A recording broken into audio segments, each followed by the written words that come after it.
I'm Lori De La Cruz Lewis, and I'm joined by our team member Sonia Ford, who is working in the background. We're also grateful for the support of Casey Connor and the entire Dallas College WebEx support team. Please. So let's get started. Have you ever felt overwhelmed by the news or the scientific reports? Do you open the mailbox only to read about another endangered species or melting polar ice cap? When you turn on the radio, do you hear about hunger, violence, and social injustice? Sometimes, when we look at all the negative news, we can feel overwhelmed and begin to believe there is nothing we can do and lose hope. The problems seem too big and we feel too little. However, there is another side to this story, the positive, hopeful side. So I'd like to introduce Karen Cuttill, who is a professional counselor here at Dallas College. Welcome, Karen. Thank you. I'm glad to be here. And this is one of my favorite subjects, sustainability combined with positivity and wellness. So I'm just really excited. So we're here today and we're going to be looking at the power of one, hope for the future. A lot of times when we have that bigger picture look, we look at things like global warming and we look at climate change, or we look at the politics, or we look at these things that are really out of our control. There's nothing that we can do to wake up one day and say, hey, world, get it together. We need to, impact the climate in a positive way. We can't do that and actually change the big picture all at once. There is I haven't found a way. If you know of a way, you can share that with me. But to this date, I haven't found a way just to be able to make everything okay. I don't have a magic wand. I wish I did. But what we want to do is we want to take a look at that. We want to take a look at that big picture and just go from there. Let's scale it back down and let's talk about what we've experienced in the last few years. Actually, really the last probably year and a half or 2 years. So we're going to learn some things here. We're going to, hopefully by the end of this presentation, you'll be able to define what we call eco-anxiety. And that is where we'll start. And you'll be able to notice signs in yourself or maybe someone else.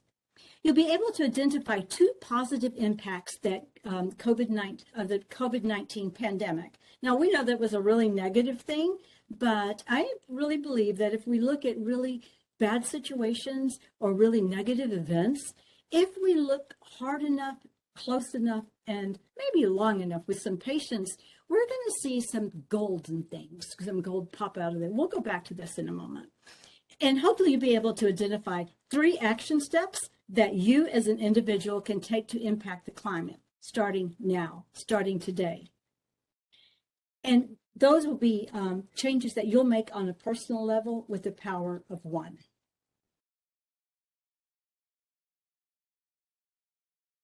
So eco-anxiety. So a lot of us know what anxiety feels like. We know when we're kind of concerned something's going to go awry, it's going to go wrong. Lots of students feel that way before tests. Sometimes we feel that way when we have to get up and speak in front of a large or even a small group of people. We may feel that way when we're trying to meet people we don't know for the first time. And I think we know that, like tests, those things that we use, that we are concerned about being judged by, or we're concerned that we won't be able to impact a positive solution for those things.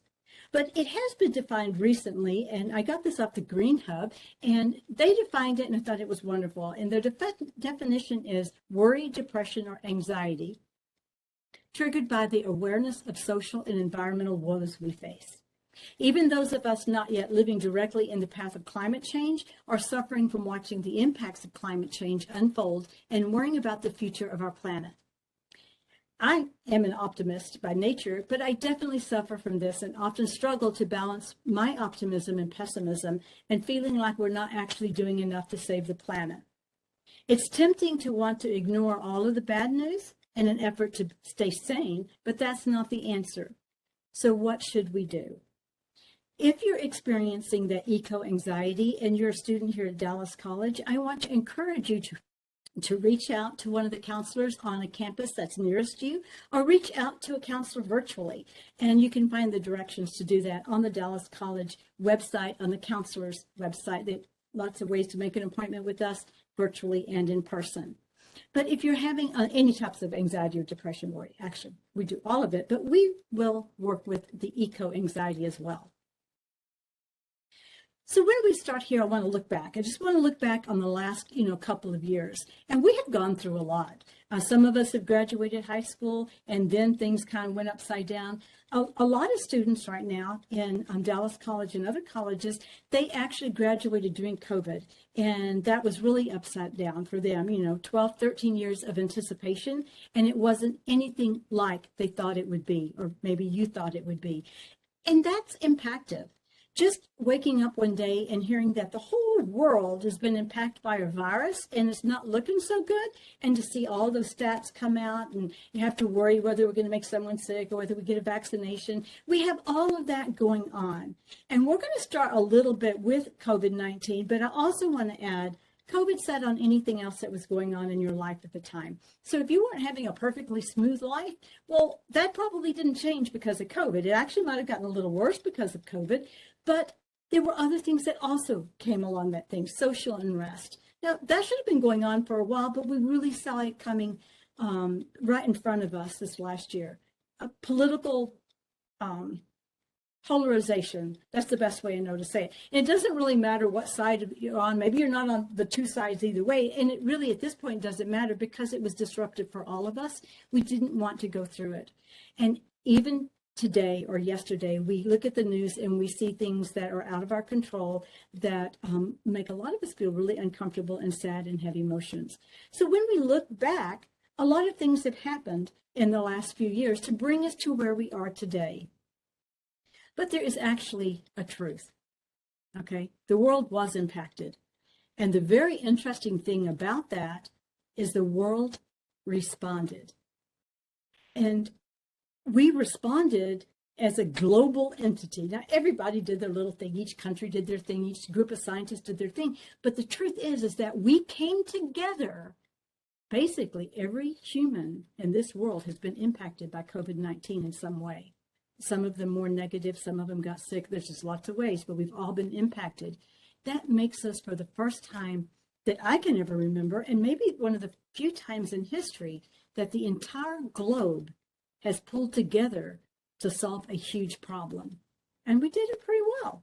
And it's not done. We're not done with the pandemic, but we pushed ahead on vaccines that were already in development, but we pushed ahead in those and tweaked them and turned them so that we had good vaccines for COVID. We had an answer to it. We have treatments. We have lots of things that we didn't have 2 years ago because the world pulled together. And I want you to keep that thought while we're here. So where are you now? At the end of COVID, or let's hope this is the end. Let's hope we're rounding that last corner, right? So where are you now? Are you watching a video, a webinar somewhere? I think you're probably right here. And here is wherever you are today. And that means you are resilient and you are a survivor. Out of all of those things that have happened, out of all of the tragedies, out of all of the misfortune, out of all of the illness and death, you are a survivor. For whatever reason, you are resilient enough and you are a survivor. The truth is, we are resilient. As human beings, we are designed for survival. This is what we do. Some people get anxious and they cower away and hope someone else solves the problems. But if you're a college student, that's probably not where your mindset is. Mindset is, let's get up and do something. Let's make a change. And that's great. But not one of us has to change it all. As a matter of fact, just like COVID, it won't be solved by one thing. Okay, well, vaccine's good, but we have, across the globe, we have multiple versions of that vaccine. Some work better than others. But the truth is, the scientists first, they pulled together and they said, we're going to share this information because this is a global event. Just like climate change is a global event. It's just not life or death tomorrow. So a lot of people aren't reacting that way. But you've got to know that you are a survivor. Oops. And like I said, the world is resilient. COVID actually shows some of that. When we're looking back, now I know there's been some fake news going around where, things have happened that are supposed to be really cool and got everyone excited, but then to find out it really wasn't true. I'm just going to lay at that because I could cover a lot of ground, right? And a lot of things. But when it comes to COVID-19, and I really this is a kind of a positive and a negative. And yes, the negative is happening, but I want to really pull ourselves out of that negativity and into the positive side. And I want you to look at some of the things that happened from the lockdown.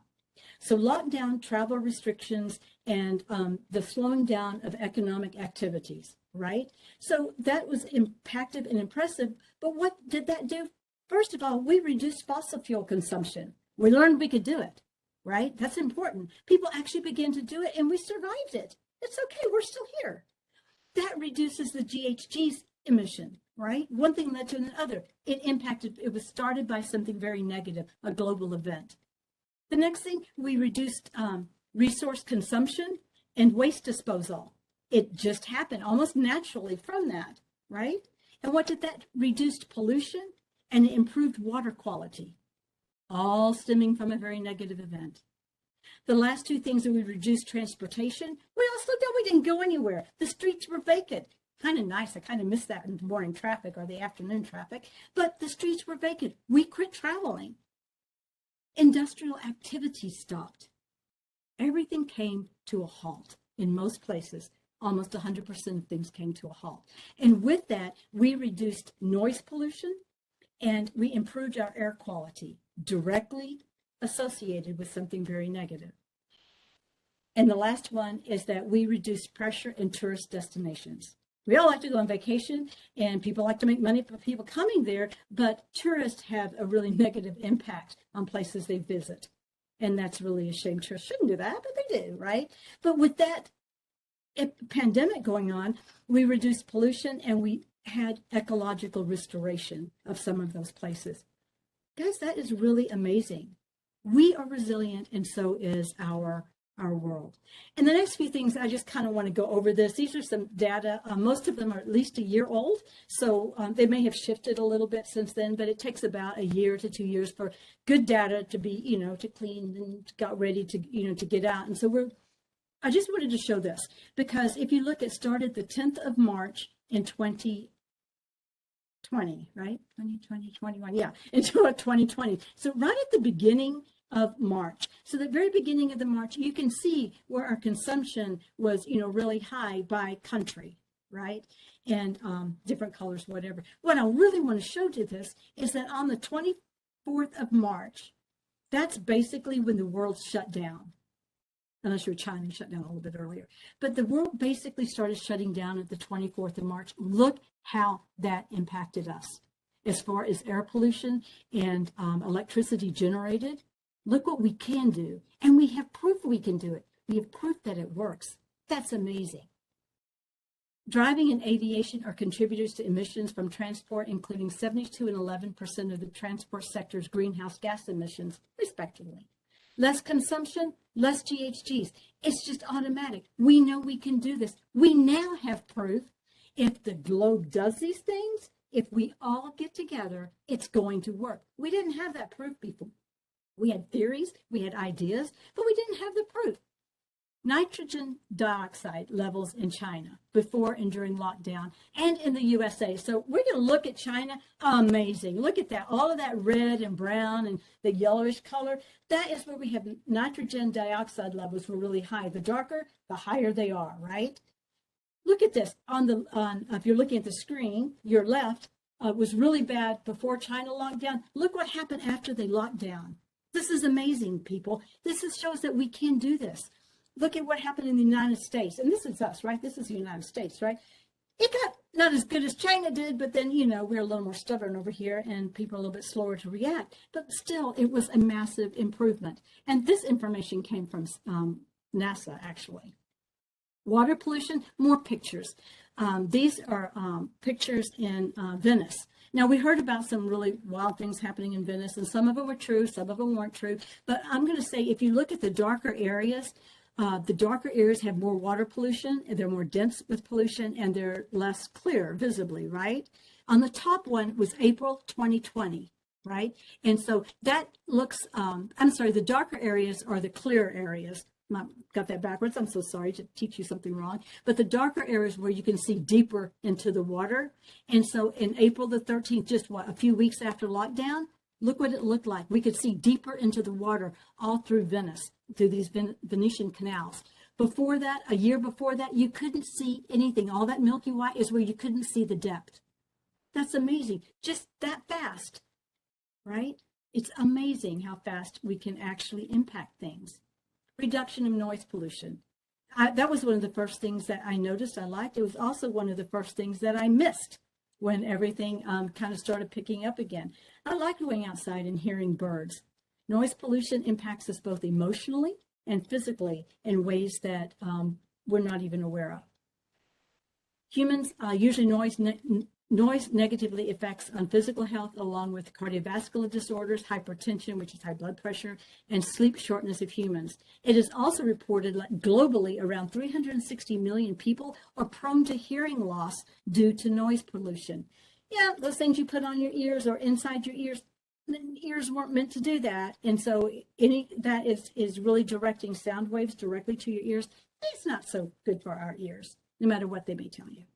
Environment, the anthropogenic noise pollution has adverse impacts on wildlife through the changing balance in predator and prey detection and avoidance. Unwanted noise also negatively affects invertebrates that help control and process, to control our environmental processes, which are vital. So noise pollution is not a good thing, but it was positively impacted during a very negative event. So the sound of silence. If you stop right now and just think, and I want to encourage you to go out early in the morning maybe, or late at night. Probably late at night's better unless you live right on a busy street. Just listen to what nature sounds like. Take a trip, go to a park, listen for the birds, listen for the sounds of nature. That's what you're supposed to be hearing, not all this other stuff that we hear. Bird songs, so we hear birds and we think that birds are coming back. The bird songs did not necessarily get louder with the noise pollution. In fact, studies from the San Francisco Bay suggest that the crooning of the white-crowned sparrows dropped by several decibels. Without human traffic and activity blaring, their calls may have been all the more audible. They didn't have to yell, just like us in a crowded room. We don't have to yell. Other benefits, I'll let you go through these. Decreasing road crash deaths. So many people, less people on the road, less people died on the road. Impact on beaches. Our beaches are cleaner, right? Because people weren't there to pollute. Return to wildlife in populated areas. Endangered species increased in mating and grew in numbers. That's really awesome, right? Humans learn to slow down and enjoy our experiences. And think about it. When you leave this, I want you to think, what positive impact have you observed? Dolphins spotted in Venice's Grand Canal. Okay, for the real this time, right? First of all, there was all this stuff, swans, dolphins. Now, maybe dolphins have been there all along, but you couldn't see them. The fact that you can see them, amazing. And these, this came from the Smithsonian magazine, and they actually took part in taking 2 hours to get a couple of these guys back where they really belong and not into Venice.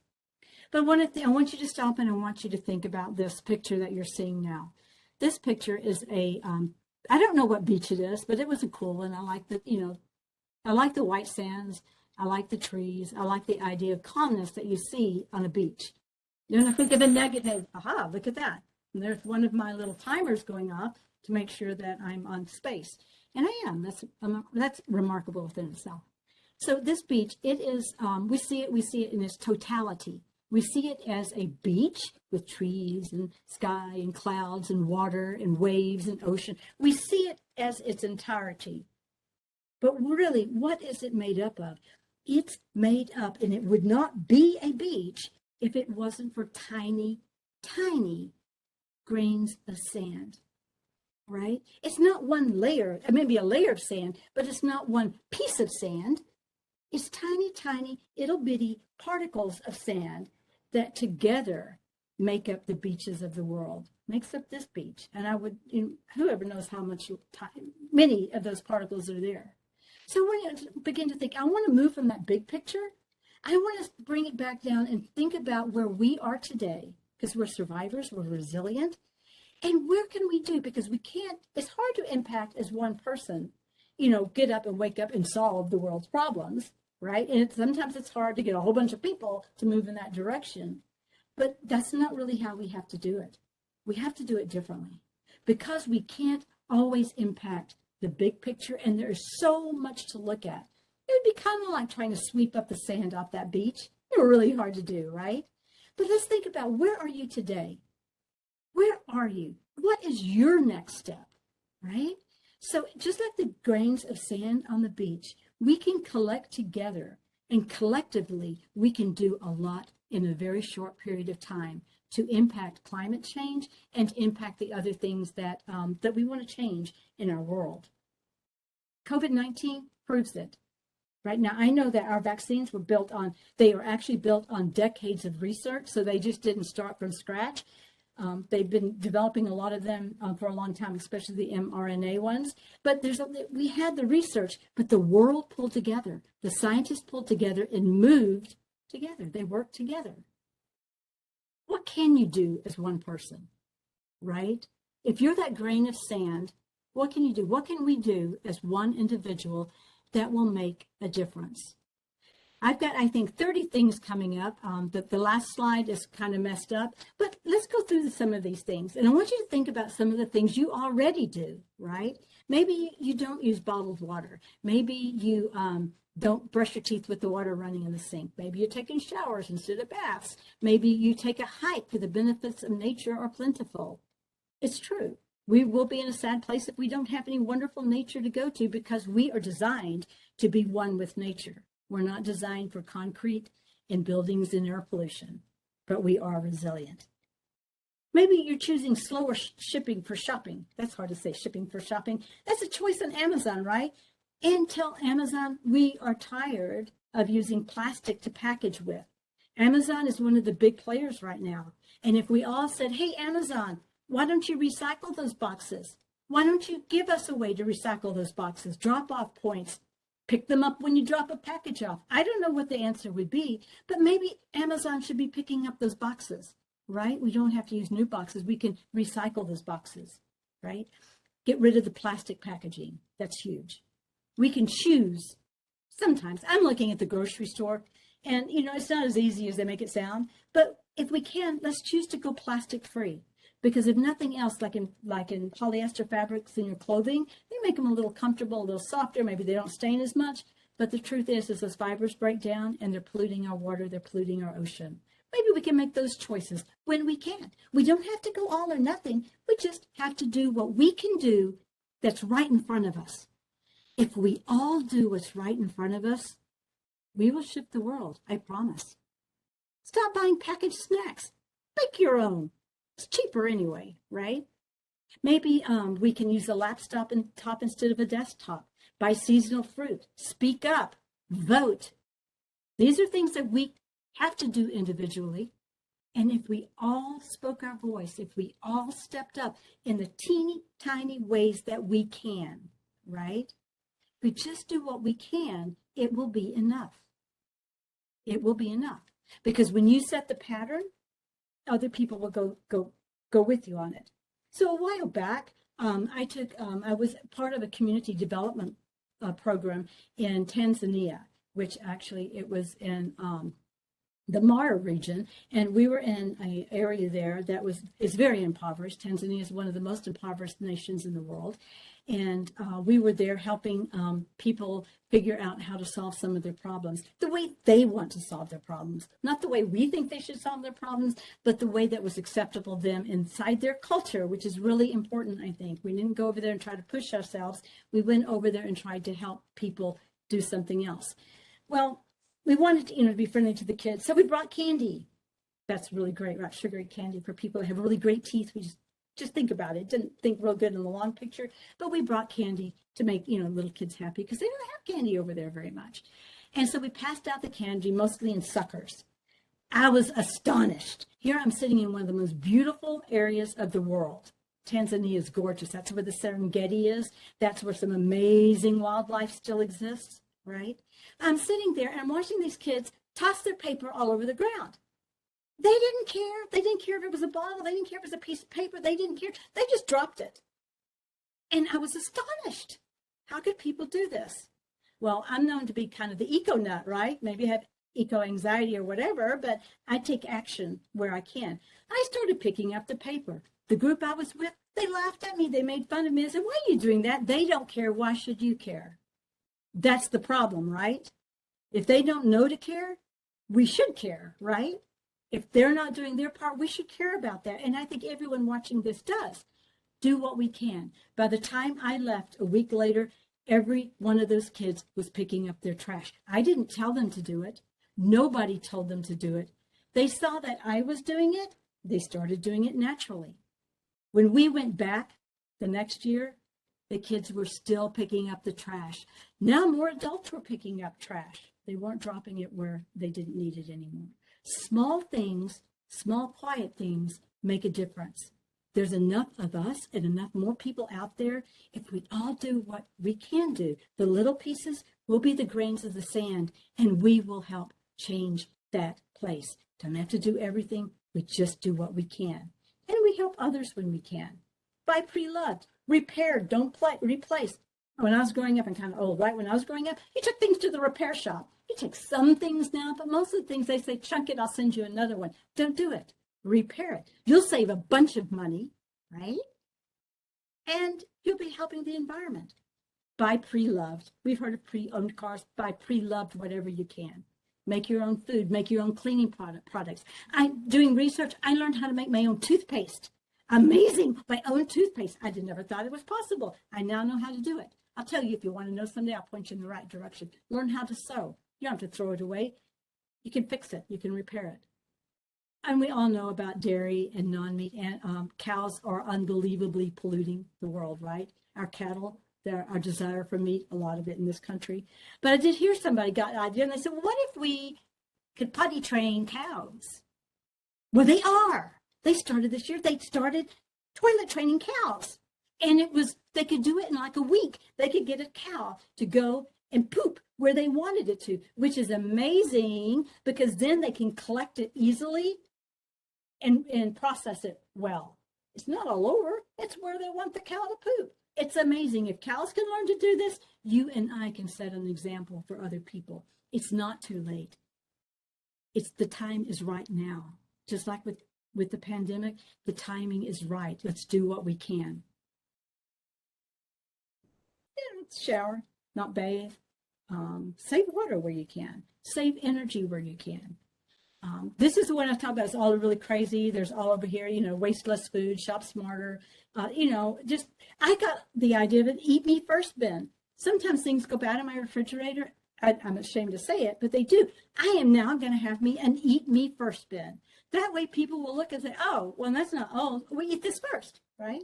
I think it's going to be a really good idea. When you begin to parent, there we go. I'm running a little bit lower, but now I'm staying on time. When you begin to parent, guys, think about it. Think about using cloth diapers instead of those billions and billions of baby diapers. To let you know, my kids are grown and out of their house. Chances are their diapers have still not decomposed in the landfills. Multiply that one. Just switching. Some things, if we just switch and do a little bit less convenient things, huge things can happen. Potty train your cow. Use cloth instead of paper. Cloth instead of like diapers, and plastic diapers. There are also diapers and things that degrade, biodegradable much better and faster. Choose those instead of the old traditional ones. Recycle your eyeglasses. If you want to know where to do that, you can Google it, and if that doesn't work, send me. I'll help you figure out where you can recycle them locally. I've discovered I have 5 pair that need to go to someone else. Glasses are expensive. Why toss them? Why keep them in a drawer when they can help someone else see? Use bar soap and shampoo bars. Newest thing out there. Don't ship those big bottles. Don't use the plastic. Don't waste the water. You can concentrate it. Go back to the old-fashioned bar soap, and it's cheaper. We tell you it's cheaper. And it lasts longer. You get just as clean, maybe cleaner, and you're saving by one small thing. Think about it. Think all those plastic bottles. If we don't have a plastic bottle, what have we saved? It's important. Now, I want to talk about this really briefly because I know I don't have a lot of time, but I want to talk about self-care. All right. We got to take care of ourselves. If we are the voice person, we're the spokesperson. If we are the change makers, search change makers on Google. Google it.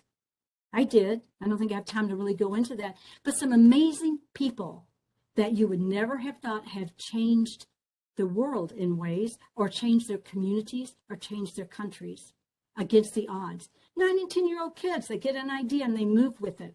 Well, I'm sure they had the right support. And maybe we don't know how to do that. But if you don't know how to do it, let's find out how to do that, right?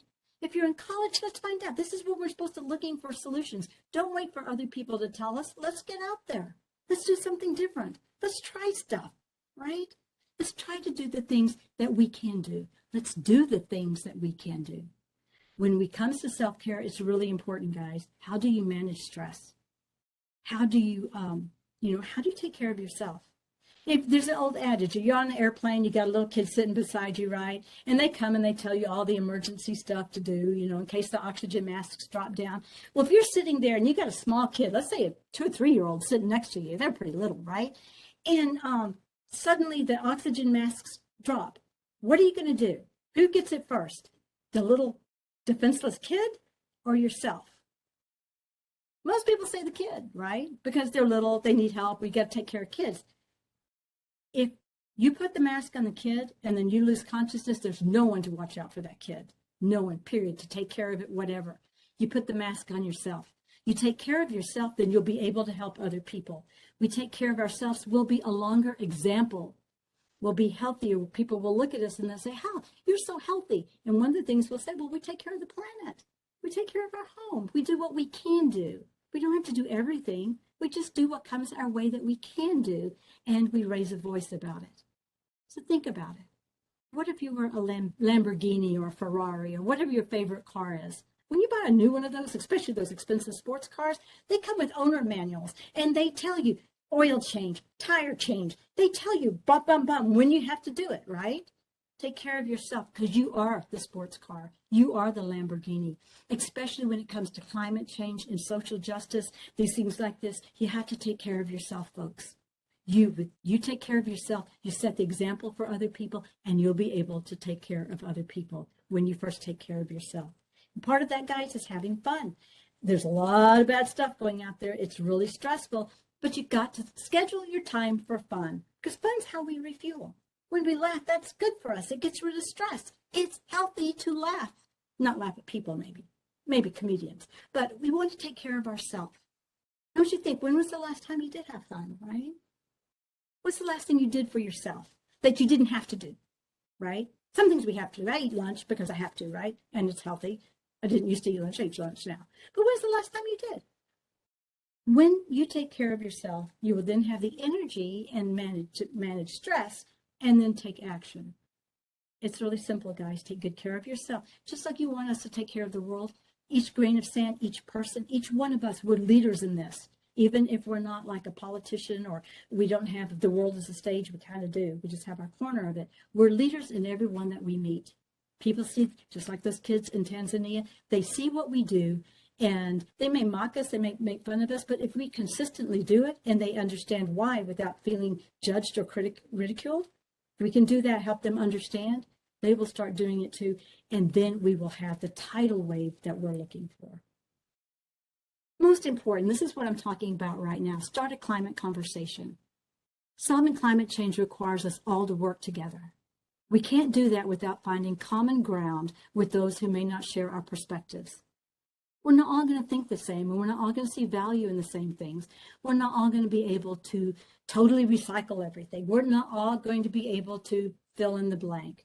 But we can do what we can do, and we can help other people do without making them feel, if they feel that you're attacking them or that you're judging them or that you think they're bad, they're not going to listen very well to us. So we have to come and we have to support them and slowly, faster than slower, right? But we have to help them modify by showing them, explaining, and being consistent in what we do. Maybe not everybody will change, but enough of us will. And the more people change, most people are like cattle. Yeah, like a lot of cattle. They'll do what everybody else is doing.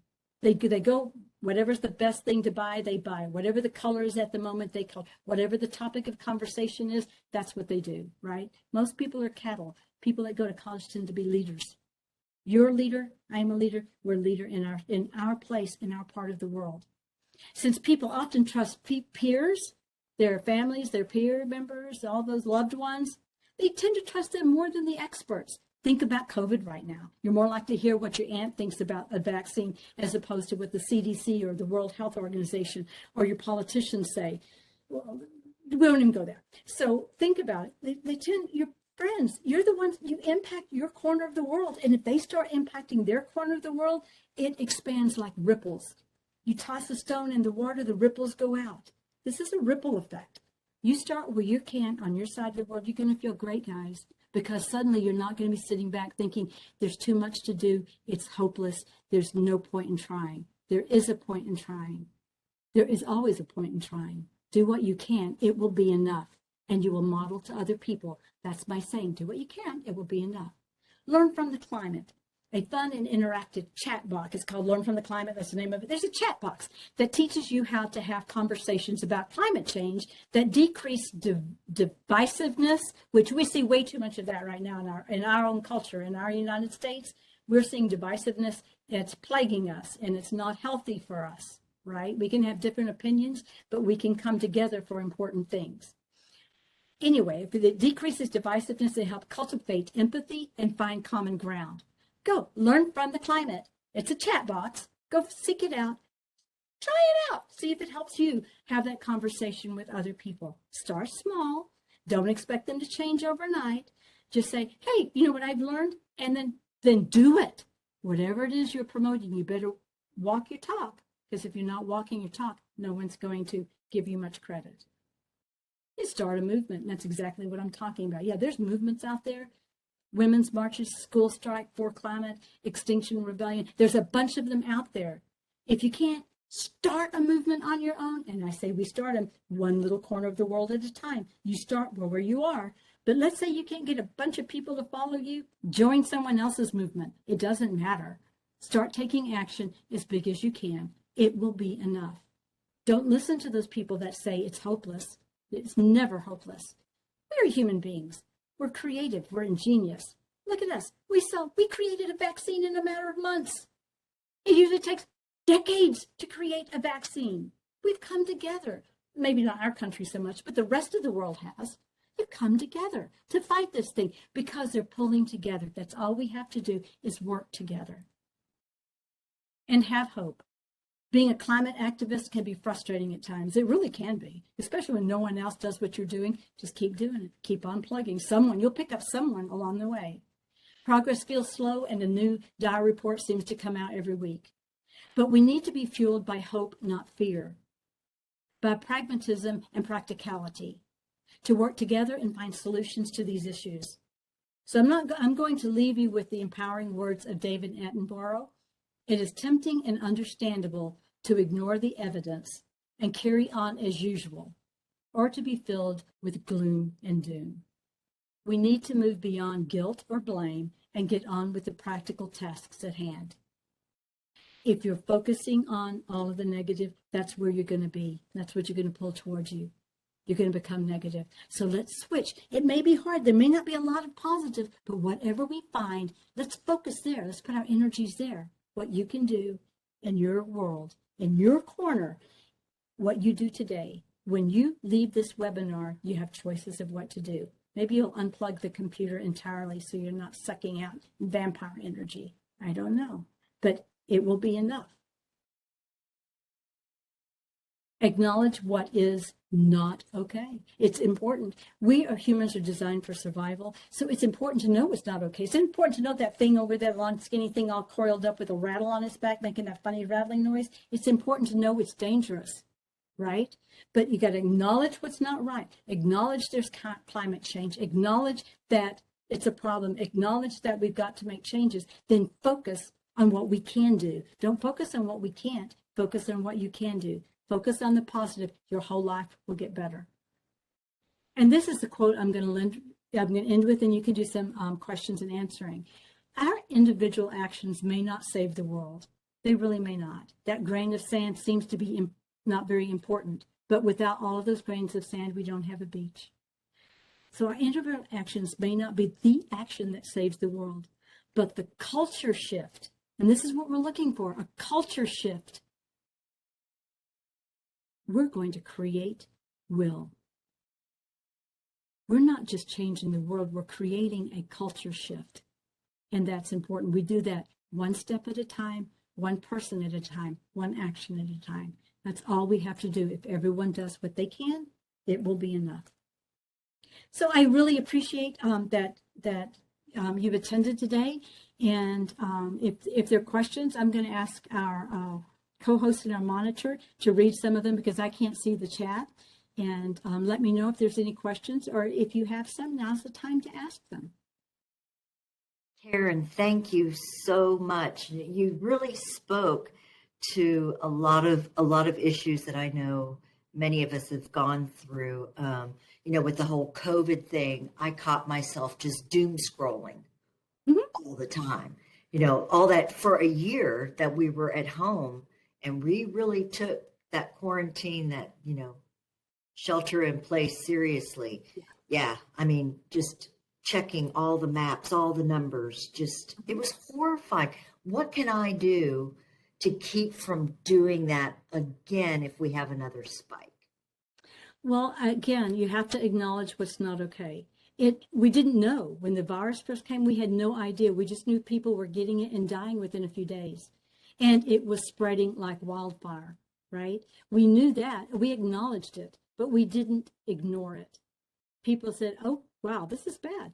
I remember in Dallas County, our judge here over health, and oh my gosh, I'm so sorry I can't think of his name right now, but he stood up as one of the very first people that said, hey guys, this is what's happening and we've got to prepare. I really believe that his actions and his being very strong lockdown saved Dallas County from a lot of death and a lot of heartache and a lot of illness.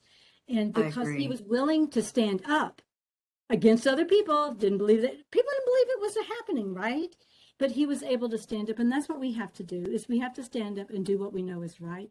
But in the meantime, turn off the media. They love this because we're human. We naturally need to know what's not okay, right? That's how we survive.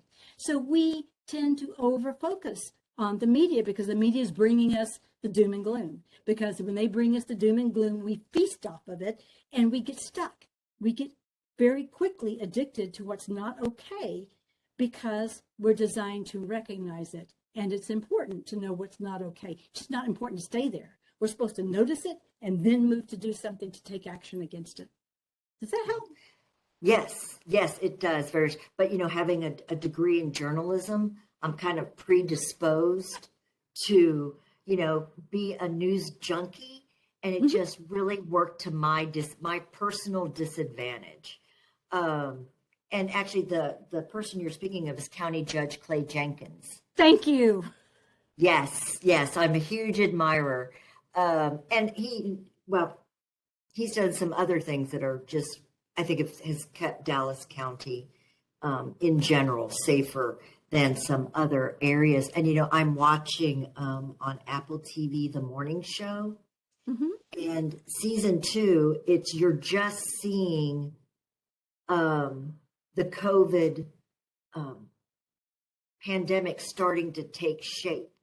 Like they're like, oh, there are 60 cases in China now. Oh, there are, 12 cases in the United States.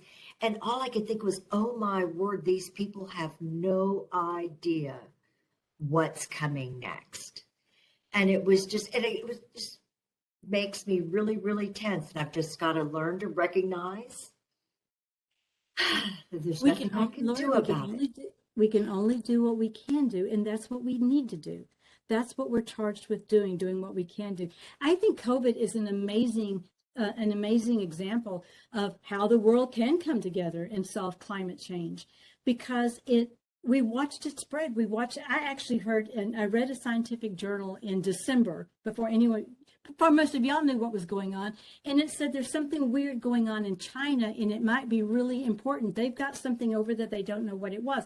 Very calm, very quiet. It wasn't a big deal. I read it and I thought, huh. Then about a week later, I heard someone else talk about it. I thought, well, this is important. So by the time January rolled around, right, 2 or 3 weeks later, the world was bubbling up. Same thing. We can look at how much we impacted, we changed COVID as a world, right? And climate change is a world thing. It's not just here. It's not political. Just like COVID's not political. We politicized it in this country, but it's all over the world, right? And so people all over the world care. And we just have to join together, do what we can do. Just remember, you'll feel a lot better if you're looking at the positive and not the negative. Acknowledge what's not wrong, and then focus on what's going right. I firmly believe, like I said at the beginning, it's kind of like, I don't know if you've ever gone on an egg hunt. We call them like an Easter egg? An Easter egg hunt, right? Yeah. With little kids, you just toss the eggs out, and they just pick them up, right? The older you get, the harder the eggs are to find. And there's usually that one egg that's a golden egg that has some big surprise in it. Maybe it's, I don't know what's got, it's cool candy or money or something in it, right? That one golden egg that is really hard to find. Negative situations are very much like that. You have to look for that golden egg. And the way you find it is that golden thread. There is a thread of positivity, of survival, of hope that runs through all situations. Just find it, hold on to that. Hold on to what's going right. And it will be enough. That's your charge. Hold on to what's going right. Do what you can against what's not okay, right? I don't want you to ignoring rattlesnakes in your office or in your bedroom, but I want you to really begin to think of what you can do, because if we all do it, it'll be enough. And stay off the media and the social media. I think that's one of 10 years from now, 15 years from now, it's starting now. People are going to say, oh my gosh, how did that suck us in that much? How did we get stuck? I'm all for journalism. Journalism's important. It's one of the foundations of our democracy is freedom of press, freedom of speech, right? But somewhere I think they've gotten off. You know, we've gotten into a numbers game. We got to have this many numbers. We got to have this much data. We got to make this much money. And that has skewed us because our focal point, our goals shifted. We just need to get back to the simple things. Reporting enough. We don't need everything. Well, and I heard somebody say, and I think it was Greta Thunberg, the teenager from Sweden, who said that if we did for the climate, you know, just shutting down like we did for COVID, we could solve the climate change. Absolutely. We could solve the climate crisis. And you've seen proof of it. In this webinar, you've seen proof that it will work. Yep. But we're humans. Yes. Yes.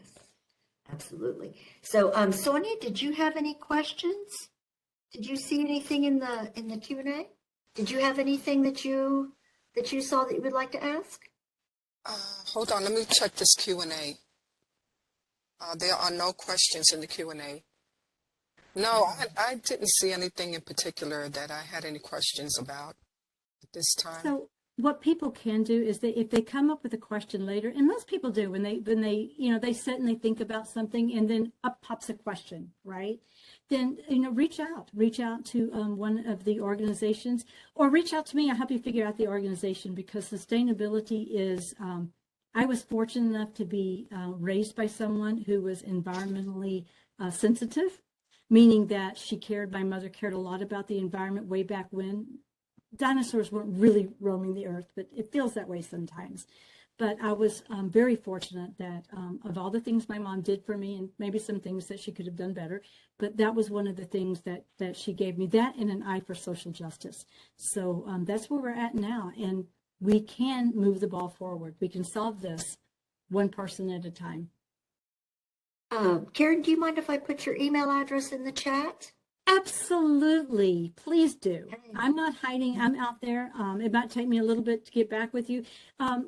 Put question, you know, environmental question or webinar, put something in the little topic place. Oh, what's it called? There goes my brain again. But so I can see what it's about, and I don't run over it assuming. I get a lot of junk mail. I got to figure that one out. But so I don't run over it unintentionally. If I don't answer, send me another one. Send me another email. I will. Excellent, excellent. Well, Karen, thank you so very much. I feel empowered now to you. to get a better handle on both my eco anxiety and my COVID anxiety. So thank you very, very much. Bye bye.